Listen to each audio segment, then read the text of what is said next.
Bonjour, je suis le maître Benjamin et je suis reporter image au sein de la Marine nationale. Avec les autres reporters images, nous couvrons l'ensemble des missions de la Marine au cours de différentes opérations.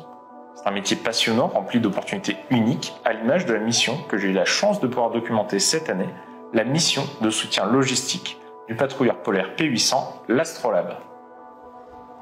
Pour cela, direction Hobart, en Tasmanie, pour rejoindre ce bâtiment unique en son genre. Successeur de l'ancien l'Astrolabe et héritier d'un nom chargé d'histoire, le patrouilleur polaire et ses deux équipages sont des maillons essentiels pour les missions scientifiques qui se déroulent en Antarctique. Mais pour parler de l'Astrolabe, le mieux est encore de laisser la parole à l'un de ses commandants, le capitaine de vaisseau François Secaldi. Alors l'Astrolabe, c'est un brise-glace, qui est mis en œuvre par la Marine. C'est le fruit d'un partenariat entre les terres australes et antarctiques françaises, l'Institut Paul-Émile Victor et la Marine nationale. C'est un brise-glace de catégorie 5, ce qui lui permet notamment de franchir le pack et de se rendre en Antarctique. C'est un bâtiment de 72 mètres de long, 4000 tonnes, capable d'emporter à la fois du gasoil pour ravitailler la base, mais également du fret logistique entre 200 et 250 tonnes à chaque rotation. Alors une rotation, ça dure entre 2 et 3 semaines en fonction notamment des conditions météo et de glace pour accéder à la base. Donc on se sert d'un point de ravitaillement qui se situe à Hobart, Tasmanie, au sud-est de l'Australie, qui est le point de départ pour toutes les missions vers l'Antarctique. Là on charge du fret au profit de l'Institut Paul-Émile Victor. Là le bâtiment est mis en œuvre par la Marine, mais on travaille vraiment à leur profit. Ce sont eux qui définissent le volume à la fois de gasoil qu'on va leur apporter, mais également le fret. Évidemment, il y a de la nourriture, mais également du matériel. Ça peut être des engins qui vont leur permettre derrière de déneiger, de transporter du matériel. On peut transporter des hélicoptères qui vont assurer une aide au transport logistique. Une rotation, c'est globalement pour le gasoil, on transporte entre 400 et 450 mètres cubes de ce qu'on appelle le SAB, le Special Antarctic Blend. Revenons à notre mission. L'absence de terre dans les latitudes parmi lesquelles nous naviguons, ainsi que la différence de température entre l'air et l'eau, crée de forts vents dans la zone, à tel point que l'on surnomme ces latitudes les 40e rugissants et les 50e hurlants.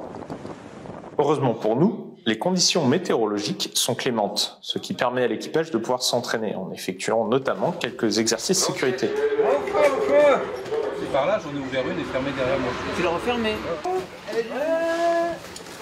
J'adore ce genre d'exercice, c'est l'occasion d'apporter un retour d'expérience pour le bord grâce à nos images et ainsi de s'intégrer réellement dans l'opération.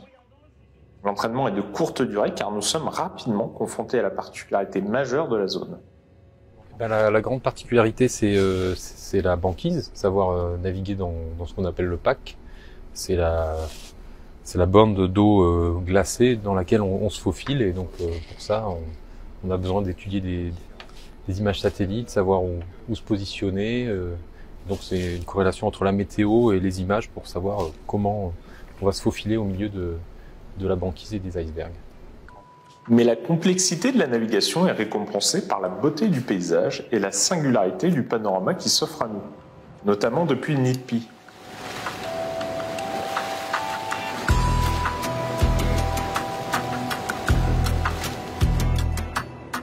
Cette seconde passerelle, située en hauteur, est un outil important pour repérer les zones libres. Mieux encore, l'Astrolabe est doté d'une plateforme hélicoptère, ce qui permet à la fois de faire des vols de reconnaissance, mais également de transférer du personnel ou du matériel lorsque les conditions de glace ne permettent pas de s'accoster sur la piste du Lion. Mais heureusement pour cette rotation, la chance continue de nous sourire et on peut s'accoster au pied de la base antarctique de Dumont-d'Urville. Cela facilite grandement le déchargement du matériel, mais l'accostage est surtout primordial pour le ravitaillement en carburant. L'arrivée de l'Astrolabe, c'est la survie de nos stations. Donc il est très important qu'ils viennent à quai, qu'ils viennent du moins au moins deux fois par saison à quai pour qu'on puisse faire du carburant facilement et ainsi pérenniser les bases sur l'année prochaine. Alors l'apport sur cette deuxième rotation, cette deuxième venue de l'Astrolabe, c'est qu'on a pérennisé déjà les stations pour l'année prochaine en carburant. On a tout le carburant nécessaire pour monter les 3 raids de carburant pour Domsé, ainsi que pour l'hivernage prochain sur Dumont-d'Urville. On a amené des vivres fraîches pour finir la saison sur Dumont-d'Urville. Pour les gens qui sont là depuis 4 mois, c'est pas négligeable d'avoir des vivres frais. Ainsi que du matériel technique pour tous les chantiers de l'année prochaine sur Dumont-d'Urville et Concordia. Et surtout le gros projet BOI qui est à Concordia. Donc on continue à amener des containers pour leur gros projet. Donc voilà, tout ça se montera l'année prochaine par le premier raid, raid 1, raid 2. C'est très important pour les campagnes prochaines, la campagne prochaine. Et c'est bien là un des enjeux de cette mission logistique, permettre aux missions scientifiques en cours et futures d'avoir lieu, à l'image du Raid East qui a eu lieu cette année et qui a permis, entre autres, d'extraire des carottes glaciaires d'endroits jusque-là inexplorés en Antarctique.